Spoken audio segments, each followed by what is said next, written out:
Here's a bold statement: China's manufacturing sector is rewriting the rules of global production, and one US-founded brand licensor is taking notice, big time.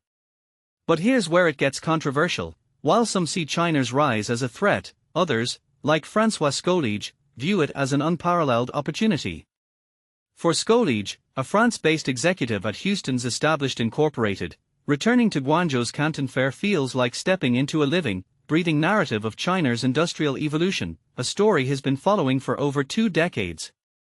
Every 6 months, Scoliege makes the pilgrimage to the China Import and Export Fair, better known as the Canton Fair, to meet Chinese distributors and manufacturers. His mission?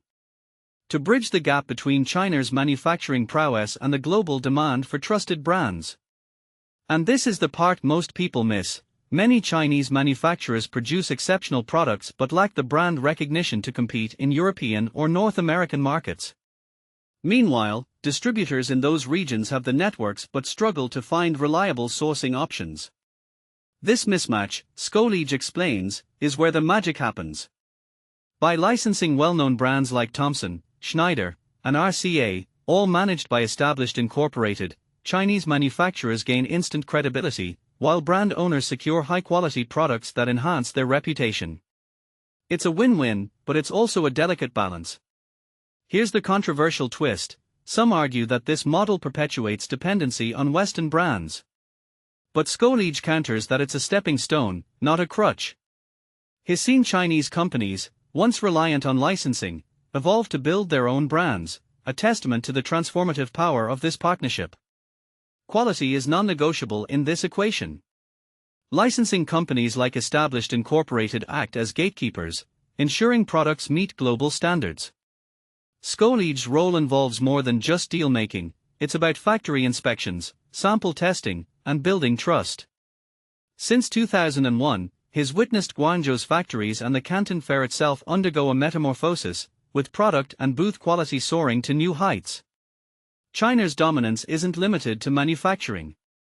The country is now a hub for innovation, particularly in AI and robotics.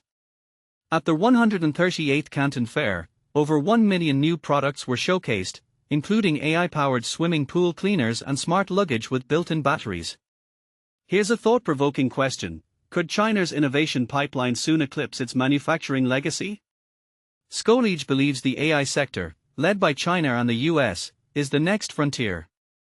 Established Incorporated is already eyeing licensing opportunities in this space, connecting German and French brands with cutting-edge Chinese products.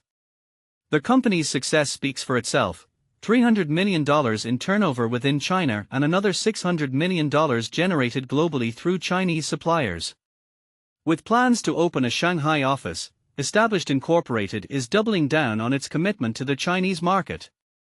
So, here's the big question for you: is China's manufacturing evolution a threat or an opportunity? And as brands like Established Incorporated deepen their ties with Chinese suppliers, who stands to gain the most?